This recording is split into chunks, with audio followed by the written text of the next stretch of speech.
ನಮಸ್ಕಾರ ಸ್ನೇಹಿತರೆ, ಕೆ ಡೈರೀಸ್ಗೆ ನಿಮಗೆಲ್ಲರಿಗೂ ಆತ್ಮೀಯ ಸ್ವಾಗತ. ದಿನ ಒಂದೇ ಥರ ಸಾಂಬಾರು ರಸಮ್ ತಿಂದು ಬೇಜಾರಾಗಿದೆಯಾ? ಹಾಗಿದ್ರೆ ಇವತ್ತು ನಿಮಗೆ ಒಂದು ಸ್ಪೆಷಲ್ ಹೆಲ್ದಿ ಮತ್ತು ಸೂಪರ್ ಟೇಸ್ಟಿ ರೆಸಿಪಿ ತಂದಿದ್ದೀನಿ. ಅದೇ ಮೇಥಿ ದಾಲ್ ತಡ್ಕ.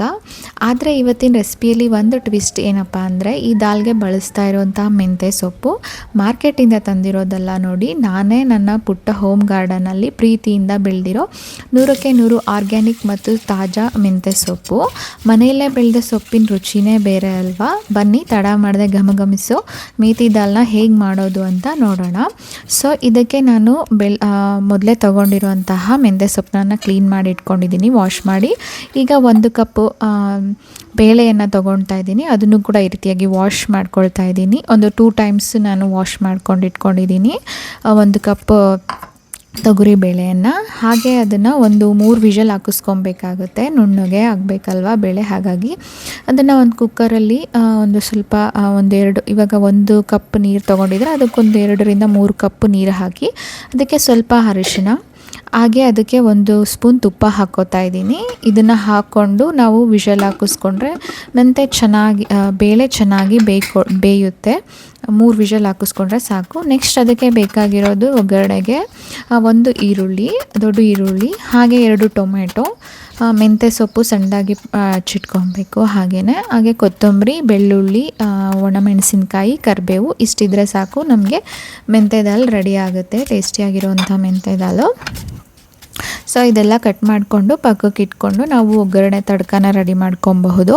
ಆದರೆ ಇಲ್ಲಿ ಏನಪ್ಪ ಅಂದರೆ, ನಾವು ಮನೆಯಲ್ಲೇ ನಾನು ಇದನ್ನು ಮೇಥಿ ಹೇಗೆ ಬೆಳೆದೆ ಅಂದರೆ, ಜಸ್ಟ್ ನಾನು ಒಂದು ಸಲ 2 ಸ್ಪೂನ್ ಮೆಂತ್ಯ ಕಾಳನ್ನ ತಿನ್ನೋದಕ್ಕೋಸ್ಕರ ನೆನೆಸಿಟ್ಟಿದ್ದೆ. 1 ಸ್ಪೂನ್ ತಿಂದೆ, ಬಟ್ ಇನ್ನೊಂದು ಸ್ಪೂನ್ ತಿನ್ನೋಕ್ಕೆ ನನಗೆ ಇಷ್ಟ ಆಗಲಿಲ್ಲ. ಸೊ ಅದನ್ನೇನು ಮಾಡಿದೆ, ನಾನು ಸುಮ್ಮನೆ ಒಂದು ಪಾಟ್ ಖಾಲಿ ಇತ್ತು ಅಂತ ಆ ಪಾಟಲ್ಲಿ ಹಾಕಿದೆ. ಅದು ಎಷ್ಟು ಚೆನ್ನಾಗಿ ನೀಟಾಗಿ ಬೆಳ್ಕೊಳ್ತು ಅಂದರೆ, ನಿಜವಾಗ್ಲೂ ಅದು ಬೆಳ್ದಂಗೆಲ್ಲ ಅದನ್ನು ನೋಡ್ತಾ ಇದ್ರೆ ತುಂಬ ಖುಷಿ ಆಗ್ತಾಯಿತ್ತು. ಆ್ಯಂಡ್ ಇಲ್ಲಿ ನಾನು ಒಗ್ಗರಣೆಗೆ ಜೀರಿಗೆ, ಸಾಸಿವೆ, ಹಾಗೆ ಒಣಮೆಣಸಿನ್ಕಾಯಿ, ಜೊತೆಗೆ ಕರಿಬೇವು, ಹಾಗೆ 1 ಈರುಳ್ಳಿ ಮತ್ತು 2 ಟೊಮೆಟೊನ ಕಟ್ ಮಾಡಿ ಇಟ್ಕೊಂಡಿದ್ನಲ್ಲ ಅದನ್ನೆಲ್ಲ ಹಾಕ್ಕೊಂಡು ನೀಟಾಗಿ ಅದನ್ನು ಬೇಯಿಸ್ಕೊಬೇಕಾಗುತ್ತೆ.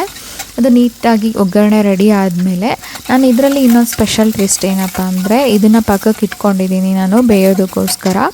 ಹಾಗೆ ಈ ಕಡೆ ನಾನು ಒಂದು ಸಣ್ಣ ಬಾಣಲಿಯಲ್ಲಿ ತುಪ್ಪದಲ್ಲಿ ನಾನು ಬೆಳ್ಳುಳ್ಳಿ, ಕೊತ್ತಂಬರಿಯನ್ನು ನಾನು ಒಗ್ಗರಣೆ ಕೊಟ್ಕೊತಾ ಇದ್ದೀನಿ. ಇದು ಒಂದು ಟ್ವಿಸ್ಟು ಆ್ಯಂಡ್ ತುಂಬ ಟೇಸ್ಟ್ ಕೂಡ ಕೊಡುತ್ತೆ.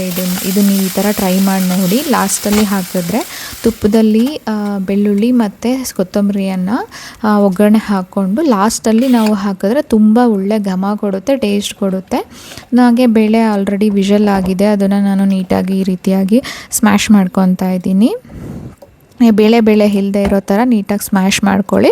ಅದನ್ನು ನೆಕ್ಸ್ಟು ನಾವು ಮೊದಲೇ ರೆಡಿ ಆಗ್ತಿರುವಂತಹ ಒಗ್ಗರಣೆಗೆ ಹಾಕಿದ್ರೆ ಬೇಳೆನ ನಮಗೆ ಆಲ್ಮೋಸ್ಟ್ ಈಗ ನಮಗೆ ನೆಕ್ಸ್ಟ್ ನಾನು ಖಾರಕ್ಕೋಸ್ಕರ 1 ಸ್ಪೂನ್ ಖಾರದ ಪುಡಿ, ಹಾಗೆ ಅರ್ಧ ಸ್ಪೂನು ಹುಳಿ ಪುಡಿ ಅಂತೀವಲ್ಲ, ಮನೆಯಲ್ಲೇ ಮಾಡಿಟ್ಕೊಂಡಿರುವಂತಹ ಹುಳಿ ಪುಡಿಯನ್ನು ಹಾಕ್ಕೋತಾ ಇದ್ದೀನಿ.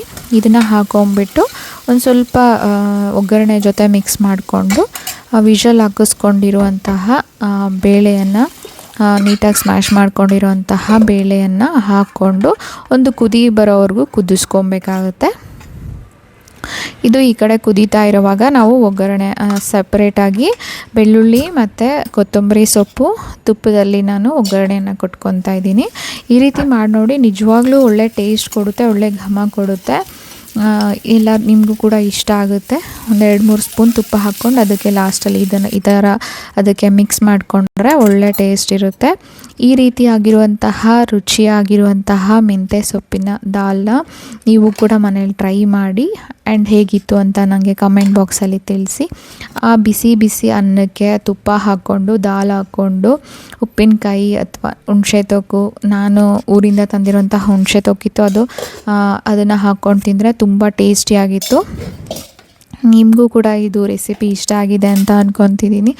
ಆ್ಯಂಡ್ ಇದೇ ತರಹ ಟೇಸ್ಟಿ ಆ್ಯಂಡ್ ಹೆಲ್ದಿ ರೆಸಿಪೀಸ್ಗೋಸ್ಕರ ಕೆ ಡೈರೀಸ್ನ ಫಾಲೋ ಮಾಡಿ, ಸಬ್ಸ್ಕ್ರೈಬ್ ಮಾಡಿ.